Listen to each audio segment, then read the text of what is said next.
नमस्कार दोस्तों, आप देख रहे हैं टैग इंस्पायर।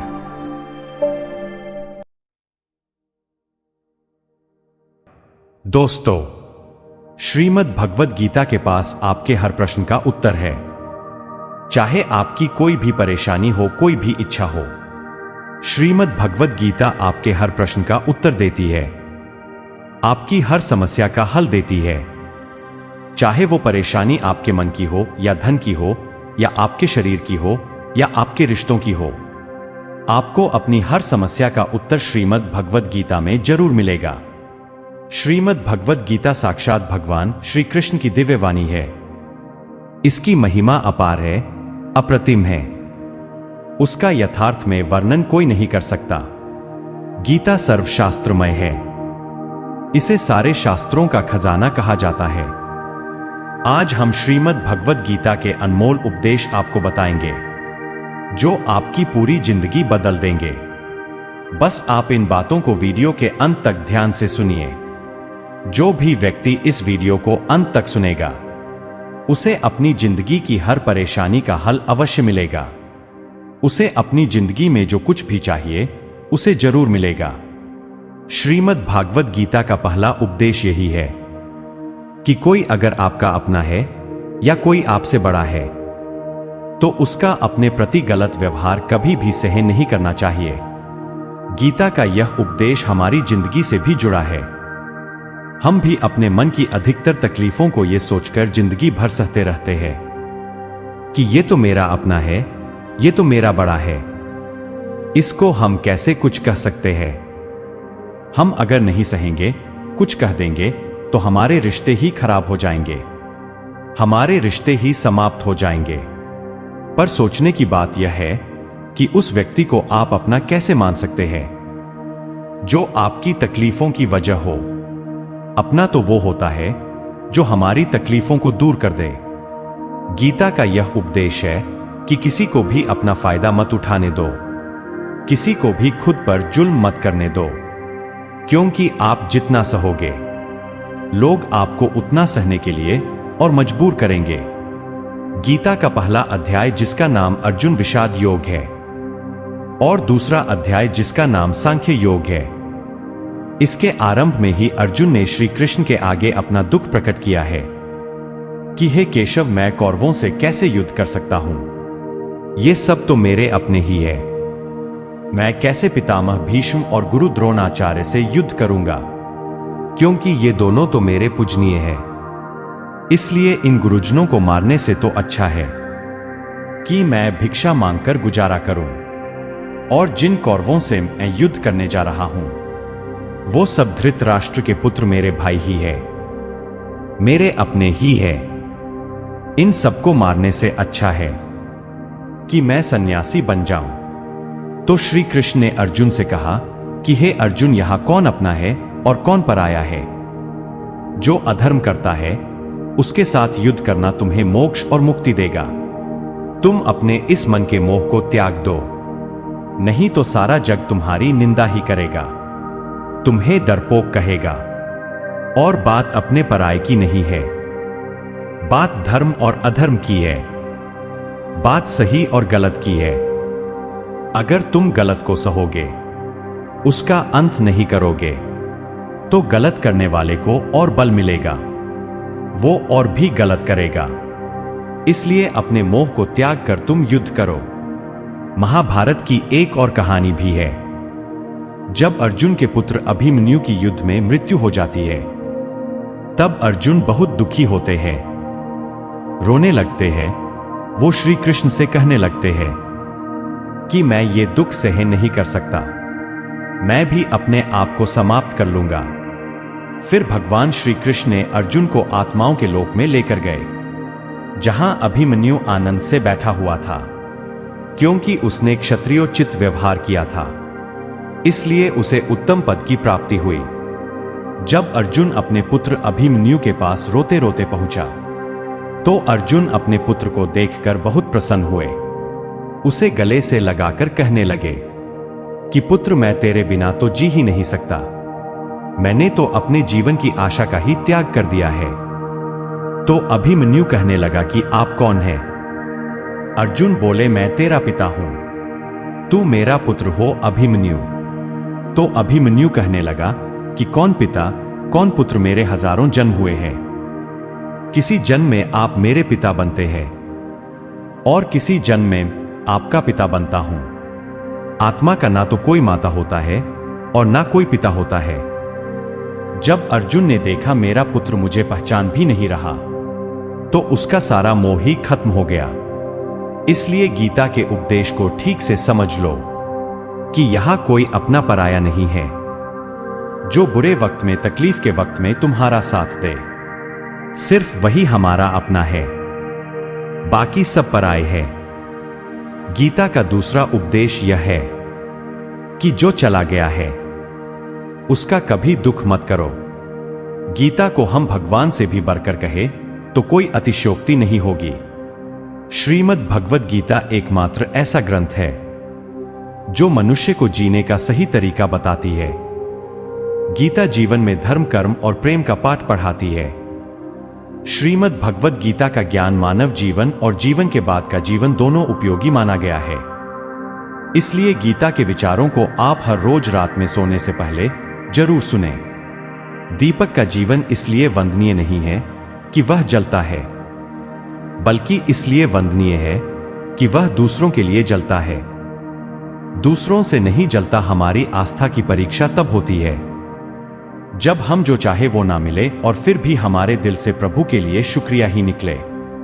अगर सही मायने में आप अपना जीवन बदलना चाहते हो तो सबसे पहले आपको अपना मन बदलने के लिए तैयार रहना पड़ता है, क्योंकि जैसा आपका मन रहेगा वैसे ही आपके विचार होंगे, और जैसे आपके विचार होंगे वैसे ही आपका जीवन भी होगा।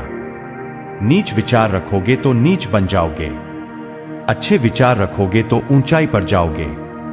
विश्वास किसी पर इतना करो कि वह तुम्हारे साथ छल करते समय खुद को दोषी समझे, और प्रेम किसी से इतना करो कि उसके मन में सदैव तुम्हें खोने का डर बना रहे।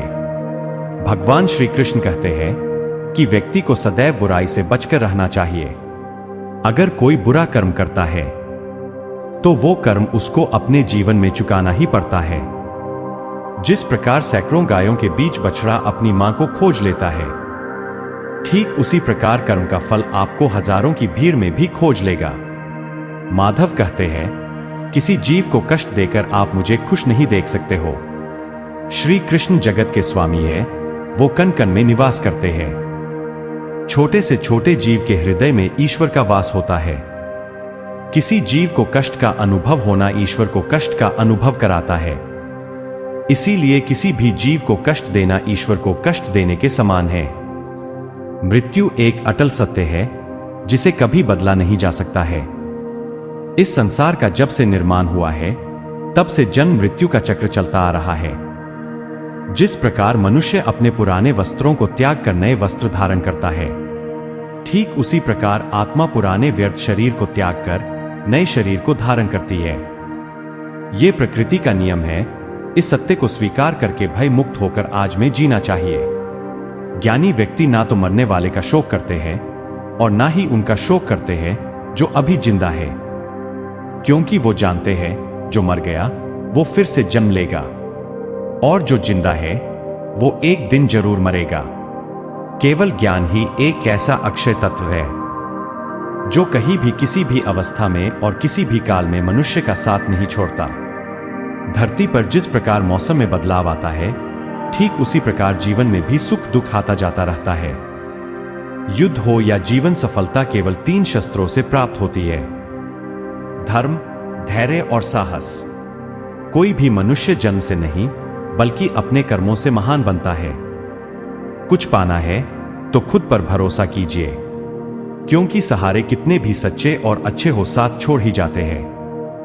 मित्र गरीब हो या अमीर मायने नहीं रखता, बल्कि वो आपके बुरे समय में आपका साथ कितना देता है ये मायने रखता है। धर्म चाहे जो भी हो, अच्छे इंसान बनो। हिसाब तुम्हारे कर्म का होगा, धर्म का नहीं। खुशी के लिए काम करोगे तो खुशी नहीं मिलेगी, लेकिन खुश होकर काम करोगे तो खुशी जरूर मिलेगी। जब आप दूसरों के लिए अच्छा चाहते हैं तो वही अच्छी चीजें आपके जीवन में वापस आती है। यही प्रकृति का नियम है। आपका मूल्य इससे तय नहीं होता कि आप क्या है, ये इससे तय होता है कि आप खुद को क्या बनाने की क्षमता रखते हैं। हंसता हुआ मन और हंसता हुआ चेहरा, यही सच्ची संपत्ति है। मनुष्य हमेशा अपने भाग्य को कोसता है, ये जानते हुए भी कि भाग्य से भी ऊंचे हमारे कर्म हैं।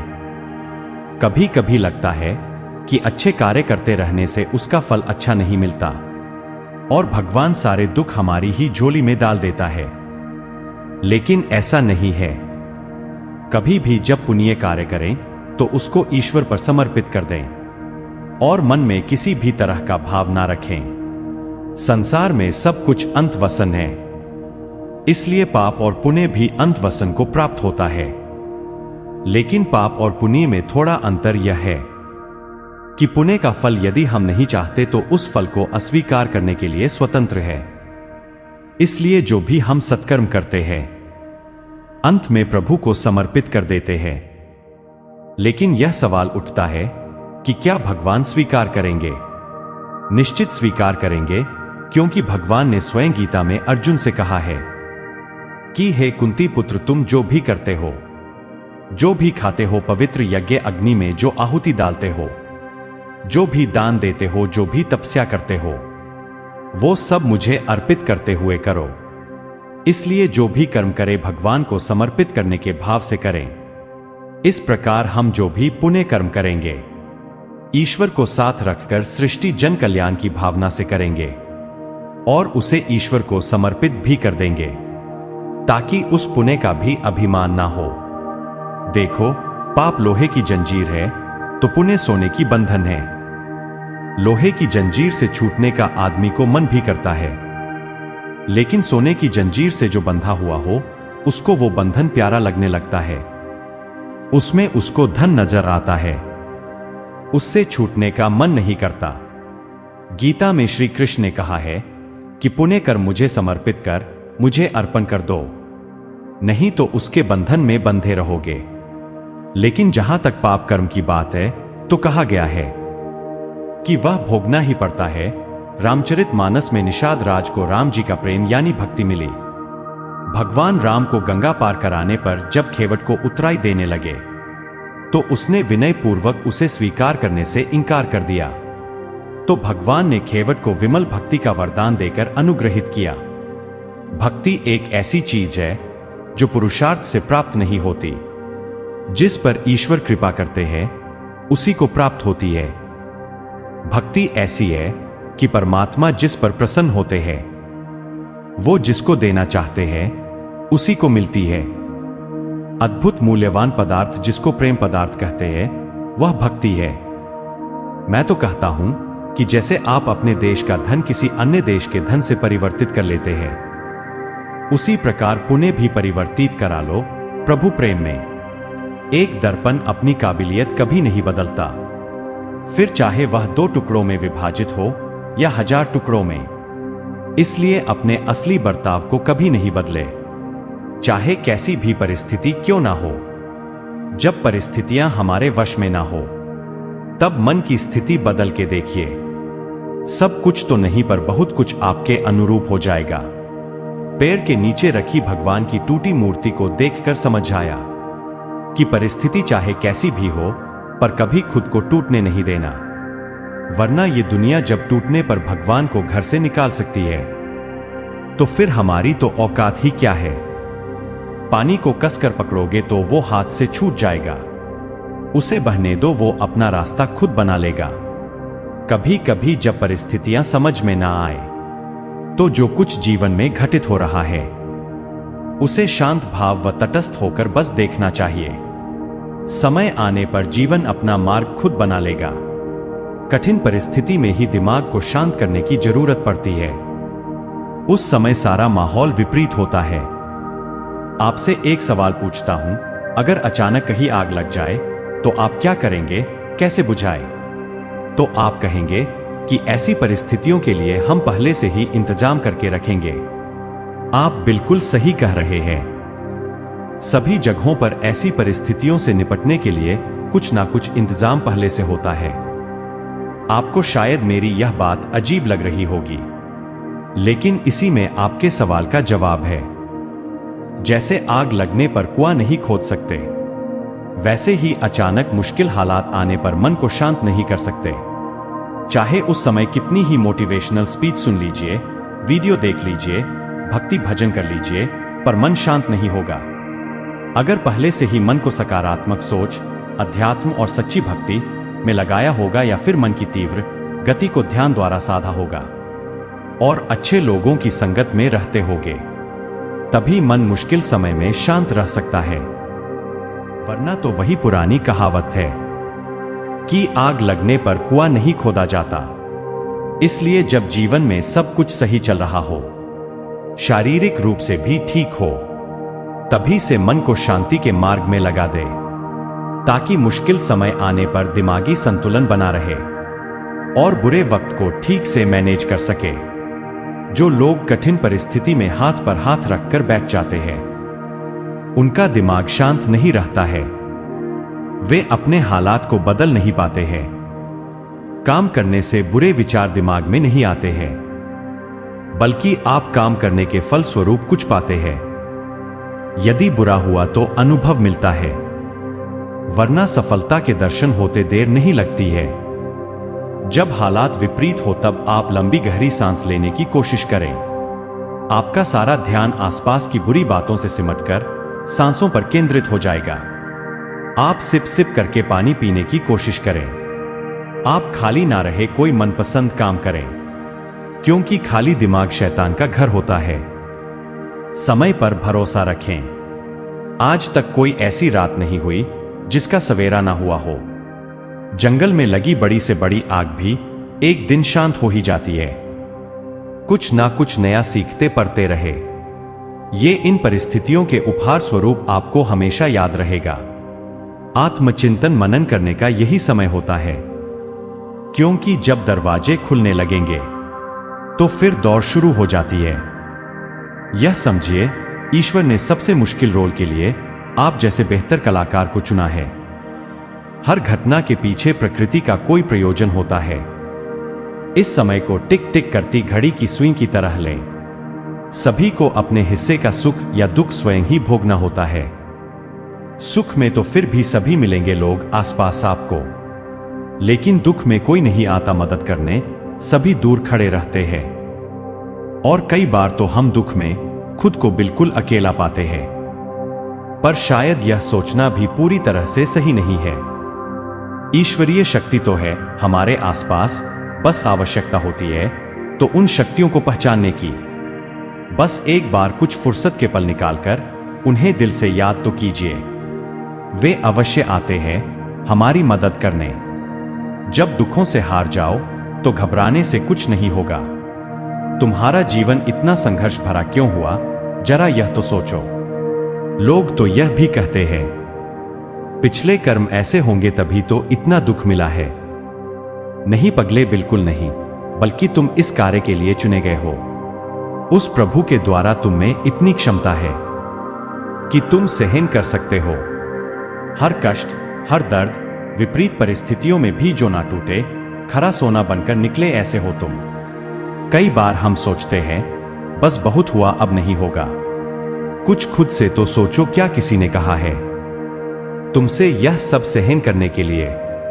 जीते तो सभी हैं और एक दिन चले भी जाते हैं। इस दुनिया से तो क्या ऐसा जीवन भी कोई जीवन है?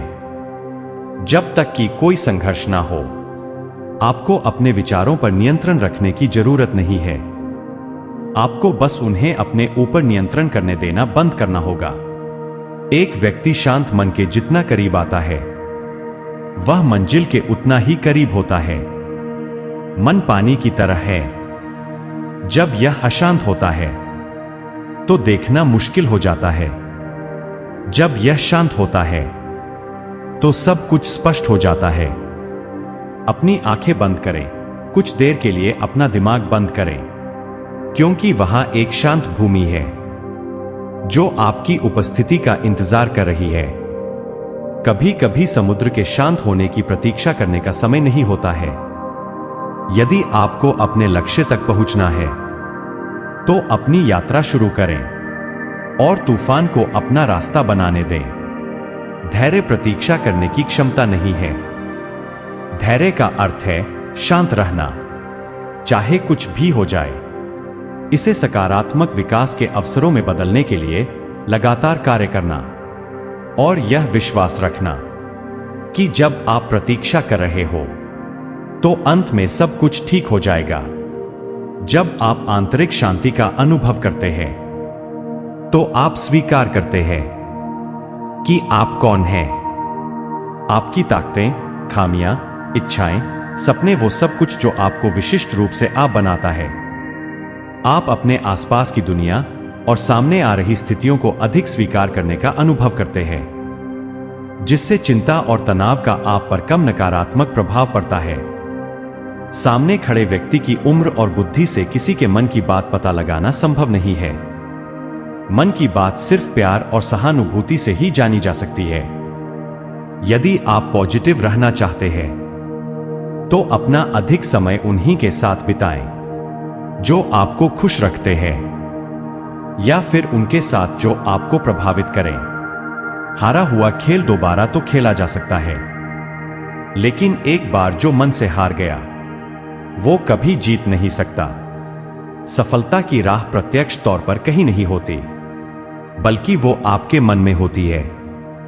अगर आपने अपने मन को जीत के लिए तैयार कर लिया तो कोई और आपको नहीं हरा सकता। आप जीवन में अकेले नहीं चलते। कभी कभी जब आप चीजों से निपटते हैं तो ऐसे लोग होते हैं जो आपके साथ होते हैं, और फिर ऐसे लोग भी होते हैं जो केवल यह देखते हैं कि आप चीजों से कैसे निपट रहे हैं। किसी भी स्थिति में आपको खुद पर नियंत्रण रखना चाहिए और किसी भी तरह के लोगों के साथ अच्छे संबंध बनाने चाहिए। इसलिए शांत और निर्मल आभा बनाए रखें और आपके लिए चीजों से निपटना आसान हो जाएगा। यदि आपका मन शांत है तो विश्वास करें, आप इस दुनिया में कुछ भी जीत सकते हैं। ऐसा इसलिए है क्योंकि आप अपने कर्मों का उपयोग करने में सक्षम होंगे और चमत्कार के अलावा कुछ नहीं देंगे, और दुनिया आश्चर्य के सामने झुकती है। कोई किसी के दुख का कारण नहीं होता, ये तो अपने ही कर्म होते हैं जिसकी वजह से दुख उठाने पड़ते हैं। आज कौन सुखी नहीं होना चाहता, परंतु वह इसके लिए जो कर्म कर रहा है उसमें सुख है ही नहीं तो मिलेगा कहां से। हम आज जो कुछ कर रहे हैं वह निष्फल नहीं होता, देर सवेर उसका फल अवश्य मिलता है। विज्ञान भी कहता है कि हर क्रिया की प्रतिक्रिया होती है। आग में यदि हाथ डाला जाए तो हाथ तुरंत जल जाता है, परंतु एक वृक्ष का बीज आज बोया गया तो उसमें फल आने में कई वर्ष लग जाएंगे, पर फल मिलेगा अवश्य। शुभ कर्म का फल शुभ और अशुभ का अशुभ होना ही है। आज हम जो कुछ है वह पिछले कर्मों की देन है। इसी को प्रारब्ध कहते हैं। प्रारब्ध के बाद पुरुषार्थ बहुत महत्वपूर्ण है। हम जो कुछ बनना चाहते हैं या जिस क्षेत्र में आगे बढ़ना चाहते हैं उसमें अपने पुरुषार्थ की महत्वपूर्ण भूमिका होती है। साथ ही साथ ईश्वरीय कृपा, ईश्वर अनुकूल या प्रतिकूल परिस्थितियां देता है। उन परिस्थितियों से अपनी बुद्धि और सामर्थ्य के बल पर निपटना तो आपको ही होगा। दैवीय शक्तियां पुरुषार्थ वालों की ही मददगार होती है, निठल्ले आलसी लोगों की नहीं। भगवान पर पूर्ण रूप से आश्रित होकर देखिए। श्रद्धा और विश्वास के साथ भगवान से निकटता बढ़ाने पर वे सब जिम्मेदारी स्वयं वहन करते हैं। जीवन यापन की सारी वस्तुएं भगवान द्वारा प्रदत्त है। मनुष्य को अपने घर परिवार की आवश्यकताओं का ध्यान रखना चाहिए। अधिक पैसा होने के बावजूद जरूरत पड़ने पर उसे संभाले रखना भी बुरा कर्म बताया गया है। उस धन का इस्तेमाल मुसीबत के समय अवश्य करें। धन बचाने के लालच में ना पड़े, अपनी आय से अधिक खर्च ना करें और अपने सामर्थ्य के अनुसार ही दान पुण्य करें। हमेशा अच्छे लोगों की संगत में रहे और दुष्ट, छल, कपटी की संगति से खुद को बचा कर रखें। बुरी संगति हमें अक्सर बुरे परिणाम ही देती है। कभी भी खुद के स्वार्थ के लिए दूसरों का अहित करने का ना सोचे। शास्त्रों में इस बात का उल्लेख किया गया है कि जो जैसा बोता है उसे वैसा ही आगे चलकर काटना भी पड़ता है। कभी किसी व्यक्ति से कुछ छल से छीनने का प्रयास ना करें। ऐसे किए गए सभी पुण्य नष्ट हो जाते हैं और आप पाप के भागीदार बन जाते हैं। गरुड़ पुराण में इस बात का उल्लेख मिलता है कि किसी भी मनुष्य द्वारा किए गए बुरे कर्मों का परिणाम उसके जन्म से लेकर मृत्यु और उसके बाद तक दुखों का कारण बनता है। वह अपनी हर अवस्था में दुख भोगता है। अच्छे कर्म के बनने से पहले हमें इस पर ध्यान देने की जरूरत है कि आखिर अच्छे कर्मों के बनने का सबसे पहला पड़ाव क्या है। मनुष्य के द्वारा किए जाने वाले सभी कर्म उसके विचारों से निर्मित होते हैं। हमारी सकारात्मक या नकारात्मक सोच विचारों को जन्म देती है और वही विचार कर्म बनते हैं। इस तरह सोच सकारात्मक होने पर ही अच्छे कर्मों का निर्धारण हो सकता है। अच्छे कर्म को करने के लिए हमारे आसपास का वातावरण बहुत अधिक जिम्मेदार होता है। कहा भी जाता है कि जैसा वातावरण वैसे हम। इसलिए कोशिश करें कि अपने घर का वातावरण और शरीर का आभा मंडल सकारात्मक बनाए रखें। मृत्यु के पश्चात हमारे भीतर संग्रहित हुए कुछ कर्म अगले जन्म में चले आते हैं। उसे प्रारब्ध कहते हैं। सनातन धर्म में 3 प्रकार के प्रारब्ध का उल्लेख किया गया है। मंद प्रारब्ध जिसे वैदिक पुरुषार्थ के द्वारा बदला जा सकता है। तीव्र प्रारब्ध हमारे पुरुषार्थ और संतों के पुरुषार्थ से बदल सकता है। तीव्र प्रारब्ध अपरिवर्तनीय है क्योंकि इसमें जो होना है वो होकर ही रहेगा। संसार में सबसे बड़ा पाप क्या है? संसार में सबसे बड़ा पाप स्त्री का अपमान करना बताया गया है। स्त्री को सृजनकर्ता का दर्जा दिया गया है और यदि स्त्री का अपमान किया जाएगा तो वह व्यक्ति सबसे बड़े पाप का भागी माना जाता है। श्रीमद् भागवत गीता में द्रौपदी का अपमान ही महाभारत जैसे युद्ध का कारण बना था। पुण्य किसी के द्वारा निस्वार्थ भाव से की गई सहायता, सकारात्मक विचार, द्वेष भावना, लोभ, लालच और अहंकार को अपने ऊपर हावी न होने देना है। जबकि पाप में इन सभी के द्वारा किए गए कर्मों का परिणाम शामिल है। कर्म धर्म का मूल अंश है। कर्म के अभाव में धर्म संभव नहीं है। धर्म के नियम के अनुसार सुकाम व पुण्य कर्म करने चाहिए जिससे सुख और खुशी की प्राप्ति होती है। मनुष्य का सबसे बड़ा कर्म क्या है? दान ही सबसे बड़ा कर्म है। सबसे अच्छा कर्म कौन सा है? कर्ता भाव से किया गया कोई भी अच्छा कर्म ही सबसे उत्तम कर्म है। कर्ता भाव से किया गया कोई भी अच्छा कर्म अच्छा तो है पर उत्तम नहीं है। गीता में कर्म क्या है? गीता के अनुसार जो कर्म निष्काम भाव से ईश्वर के लिए किए जाते हैं वे बंधन नहीं उत्पन्न करते, वे मोक्ष रूप परम पद की प्राप्ति में सहायक होते हैं। इस प्रकार कर्मफल तथा आसक्ति से रहित होकर ईश्वर के लिए कर्म करना वास्तविक रूप से कर्म योग है और इसका अनुसरण करने से मनुष्य को अभ्युदय तथा निश्रेयस की प्राप्ति होती है। जो भी व्यक्ति अपने गुजरे हुए कल या आने वाले कल में जीता है उसके विषय में ही सोचता रहता है, वह जिंदगी में कभी खुश नहीं रह सकता। देखा जाए तो बीते हुए कल और आने वाला कल का कोई अस्तित्व ही नहीं है, वह केवल आपकी सोच में विद्यमान है। अपने मन को सदा ऐसे शिक्षित करो कि आप अपने आज के आनंद में जी सको, अपने प्रत्येक पल की मौज ले सको। जो आपके साथ गलत करते हैं उसका विरोध जरूर करें। अगर आप सामने वाले का गलत व्यवहार सहते रहेंगे तो वह आपके साथ गलत करता ही रहेगा। जब अर्जुन ने भगवान कृष्ण से कहा कि जिनसे मैं युद्ध करने जा रहा हूं वह मेरे भाई और गुरुजन हैं और मेरे अंदर उनके साथ युद्ध करने का साहस नहीं है, तो कृष्ण भगवान ने अर्जुन को जागृत किया कि जिन्हें तू अपना मान रहा है वह सब पाप के पक्ष में खड़े हैं और अगर तू इनसे युद्ध नहीं करेगा तो समाज में पाप बढ़ जाएगा, क्योंकि जब गलत का कोई विरोध नहीं करता है तो सामने वाला गलत करने का जैसे हकदार हो जाता है। और जब आप सब कुछ चुपचाप सहते रहते हो तो सामने वाले को बल मिलने लगता है। वह आपको कमजोर समझने लगता है।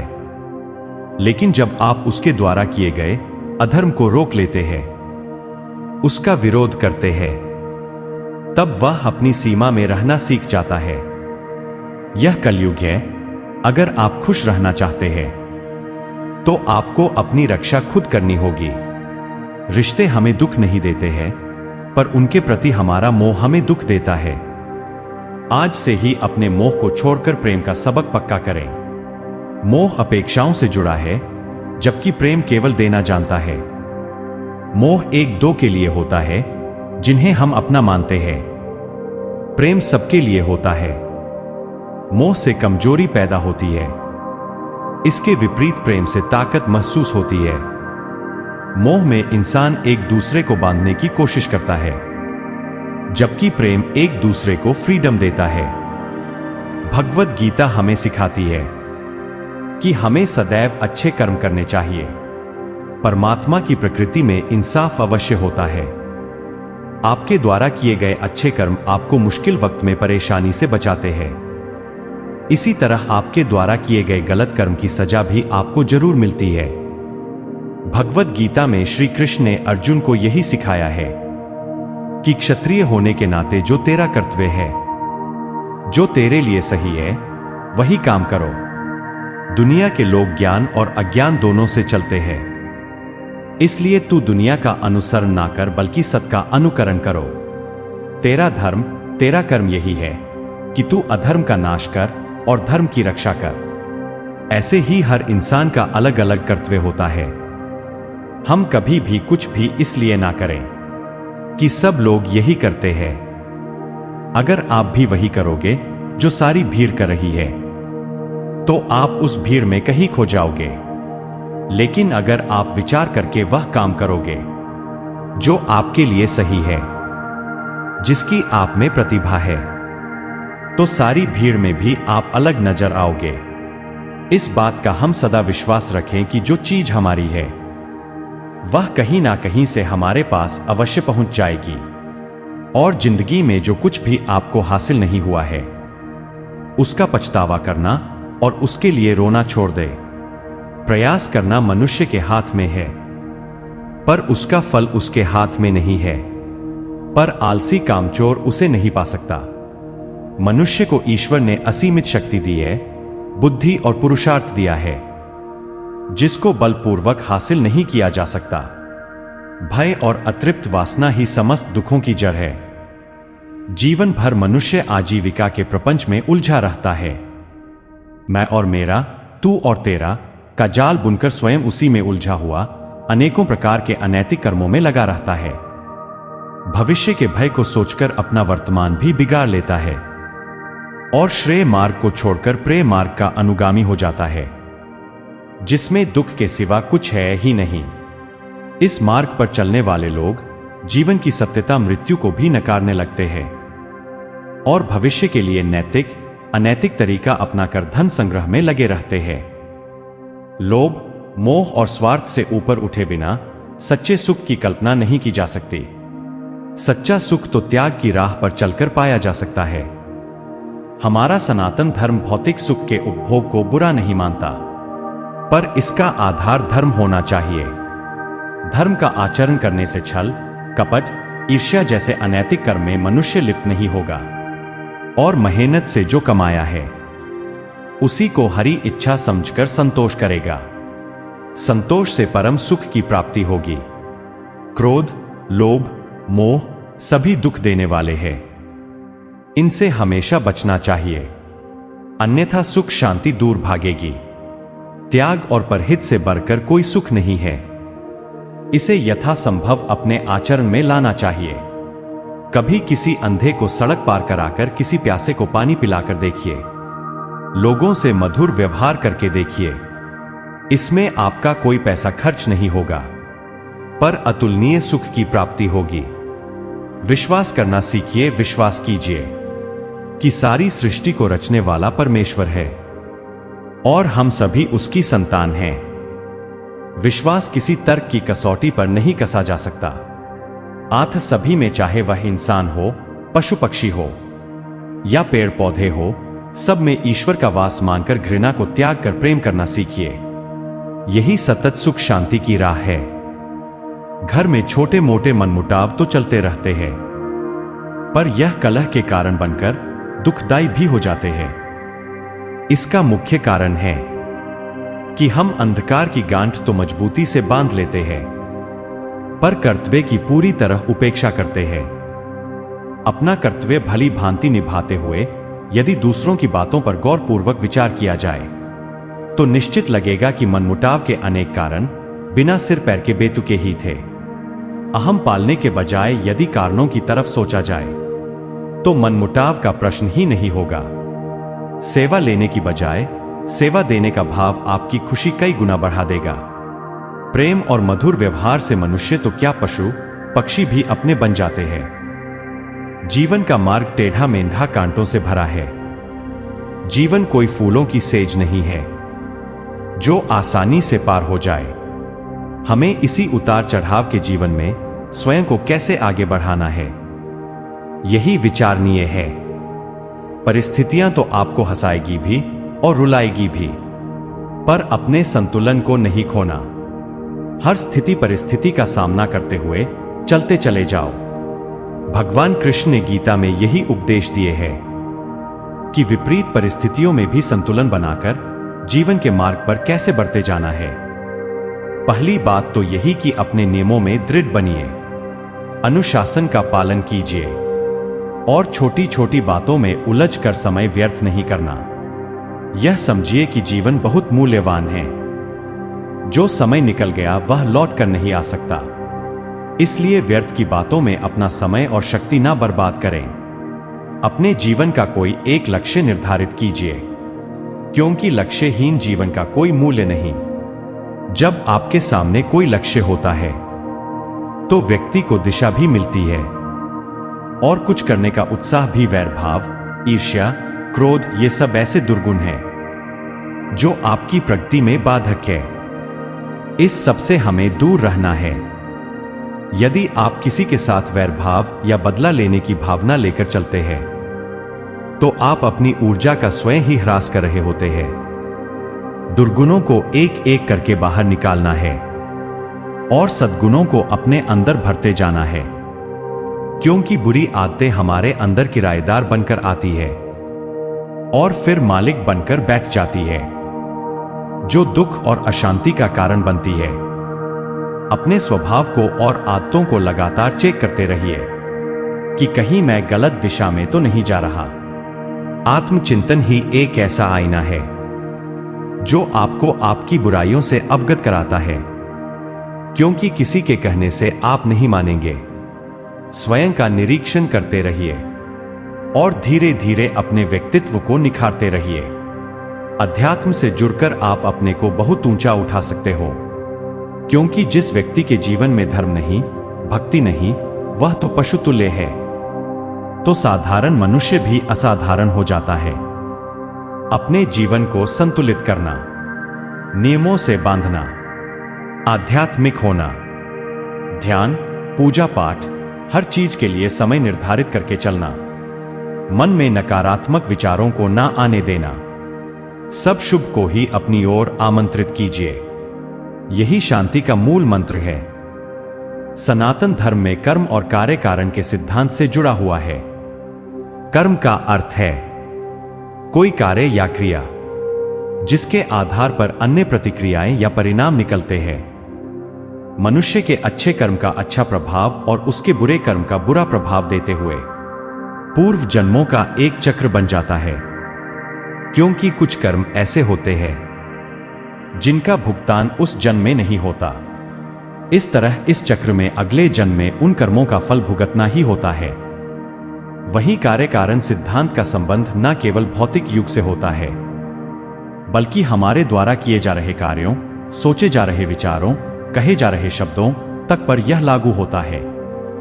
कई बार हम कुछ ऐसे कार्य करते हैं जो हम करना नहीं चाहते, पर वो पूर्व जन्म के कर्म के आधार पर निश्चित होते हैं, जिस कारण वश वह कार्य किसी न किसी माध्यम से पूर्ण हो ही जाता है। जैसे ही पूर्व जन्म का हमारा चक्र समाप्त हो जाता है, व्यक्ति को उसी समय मोक्ष की प्राप्ति हो जाती है। हमारे शास्त्रों में इस बात का उल्लेख मिलता है कि 84 लाख योनियों के बाद मनुष्य का जन्म प्राप्त होता है। साथ ही यह भी विशेष रूप से वर्णित किया गया है कि केवल मनुष्य योनि में ही जन्म और मृत्यु के चक्र से मुक्ति पाई जा सकती है। मनुष्य के कर्म का फल उसकी परिस्थिति और दैवीय शक्तियों द्वारा निर्धारित होता है। ऐसा कहा जाता है कि यदि अच्छे कर्म बुरे कर्म की तुलना में अधिक है तो बुरे कर्मों का फल इसी जन्म में और अच्छे कर्मों का फल अगले जन्म में मिलना निर्धारित होगा। इसी तरह यदि मनुष्य द्वारा किए गए कर्म में बुरे कर्म अच्छे कर्मों की तुलना में अधिक है तो इस जन्म में अच्छे कर्म भोगने होंगे, जबकि बुरे कर्मों को भोगने के लिए अगला जन्म निर्धारित होगा। मनुष्य को कौन कौन से कर्म करने चाहिए?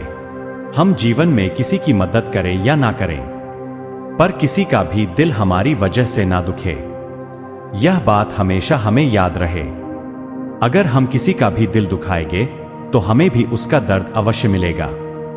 जब हमारी वजह से किसी का दिल दुखता है तो हमें पता नहीं चलता, लेकिन जब हमारा दिल दुखता है तो हमें समझ में आता है।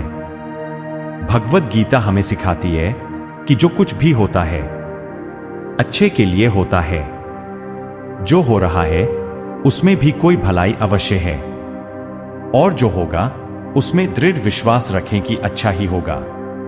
कभी कभी हमारे जीवन में कुछ ऐसी परिस्थितियां आ जाती है कि हमारे अंदर यह ख्याल आता है कि मेरे साथ ही ऐसा क्यों हुआ, या मेरे साथ बहुत गलत हुआ। लेकिन जब वक्त गुजर जाता है तब हमें एहसास होता है अगर हमारे साथ यह सब नहीं हुआ होता तो आज हम इस मुकाम पर नहीं होते। मनुष्य को किसी भी चीज की अति नहीं करनी चाहिए, ना किसी से अति का राग, ना किसी से अति का वैर। हद से ज्यादा आराम आपको आलसी बना सकता है और हद से ज्यादा खाना आपको बीमार कर सकता है। बहुत ज्यादा भूखा रहना भी खराब है। पूरी नींद, पूरा विश्राम, पूरा भोजन हर व्यक्ति के लिए जरूरी है। जीवन को सदा संतुलन के साथ जीना चाहिए। चाहे आपके पास कितनी भी शक्ति क्यों ना हो, लेकिन सत्य और ईश्वर जिसके साथ खड़े हो जाए उसे दुनिया की कोई भी ताकत नहीं हरा सकती। अर्जुन धर्म युद्ध लड़ रहे थे। भगवान श्री कृष्ण उनके साथ थे और उनकी जीत निश्चित थी। महाभारत के युद्ध में यह उदाहरण स्पष्ट नजर आता है। मनुष्य को सदा धर्म के मार्ग का अनुसरण करना चाहिए। अर्जुन युद्ध नहीं करना चाहता था क्योंकि सामने उसके पितामह और गुरुजन थे, लेकिन श्री कृष्ण ने उसे ज्ञान दिया कि यहां पर बात तेरे अधिकारों की है। भरी सभा में द्रौपदी के साथ किया गया अपमान, पांडवों के साथ हुआ अधर्म सहने योग्य बात नहीं है। जैसे हमें गलत करना नहीं चाहिए, ऐसे ही गलत सहना भी बड़ा पाप है, फिर चाहे वह अपना ही क्यों ना हो। जो भी व्यक्ति श्रीमद् भगवद गीता से मिलने वाली इन सीखों का मनन चिंतन करेगा, इनके महत्व को समझेगा, वह जिंदगी की हर परिस्थिति को स्थिरता के साथ पार कर पाएगा। जीवन में आने वाले मुश्किल समय में भी उसे राह अवश्य मिलेगी। जब समय विपरीत हो तब शांत रहना ही सही होता है। अशांति तभी आती है जब सब कुछ आपकी इच्छा अनुसार नहीं होता है, अथवा कुछ भी आपके हिसाब से नहीं होता है। शांत रहने के लिए आपको बहुत कुछ छोड़ना होगा। अच्छे से समझना होगा कि सब कुछ आपके हिसाब से नहीं होगा, और इसके अलावा किसी से भी कोई उम्मीद ना रखें। जब हम किसी से कोई उम्मीद करते हैं और वह पूरी नहीं होती तब दुख होता है, और सोच सोच कर मन अशांत रहने लगता है, और जब मन अशांत रहता है तो कुछ भी अच्छा नहीं लगता और व्यक्ति शक्तिहीन सा महसूस करने लगता है। इसके अलावा इस बात से बहुत दूर रहे कि कोई क्या कर रहा है, क्यों कर रहा है, कैसे कर रहा है। कोई भी व्यक्ति जितना बता दे उतना ही सुन ले, उसके आगे कुरेदने की आवश्यकता नहीं है। अपने धर्म के अनुसार अपने प्रभु से मन लगाएं, प्रभु में विश्वास रखें, जो कुछ सुलभ है उसी में खुश रहना सीखें, अपनी सेहत का ध्यान रखें। आप जितना प्रकृति के नजदीक होंगे उतना ही आप खुद में शांति की अनुभूति करेंगे। आप किसी नदी, किसी पर्वत पर भी जा सकते हैं। आप ध्यान द्वारा भी शांति प्राप्त कर सकते हैं। मन का बेचैन होना उसका स्वभाव है।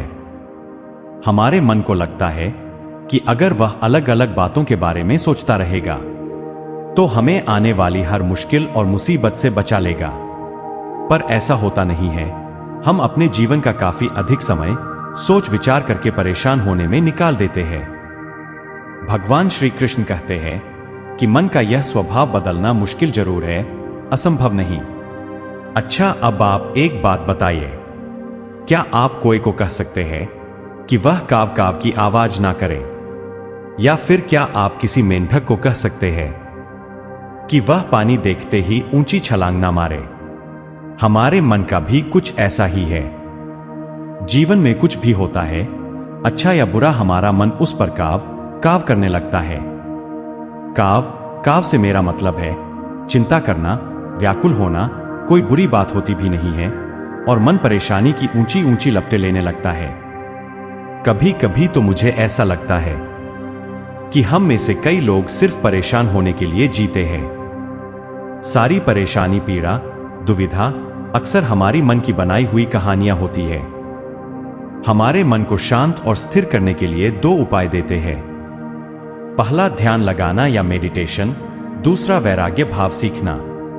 अब ध्यान या मेडिटेशन शब्द सुनते ही आप में से कई लोग कहेंगे कि आप आंख बंद करके सांसें अंदर बाहर नहीं ले सकते।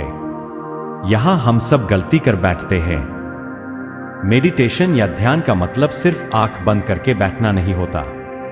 मेडिटेशन का मतलब होता है अपना पूरा ध्यान किसी चीज पर लगाना और उसे हटने नहीं देना। अगर आप रोटी बना रहे हैं तो सिर्फ उस बात पर ध्यान दीजिए। अगर आप पिक्चर देख रहे हैं तो अपना पूरा ध्यान पिक्चर पर लगाएं। यह मत सोचिए कि पिक्चर देखकर आप अपना कितना वक्त बर्बाद कर रहे हैं। जब आप जीवन के हर छोटे बड़े काम को पूरे ध्यान से करते हैं तो आपका जीवन ही एक मेडिटेशन बन जाता है। ऐसे जीवन में शांति, स्थिरता, साहस और सफलता का होना अनिवार्य ही है। वैराग्य भाव, दूसरा उपाय वैराग्य है। वैराग्य का अर्थ यह नहीं कि आप सब कुछ छोड़कर जंगल में जाकर बैठ जाएं। वैराग्य का सच्चा अर्थ है कि आप जो काम कर रहे हैं उसका क्या नतीजा या रिजल्ट निकलेगा उसकी चिंता ना करें। अगर आपको ये वीडियो अच्छा लगा हो तो प्लीज चैनल को सब्सक्राइब करें। धन्यवाद।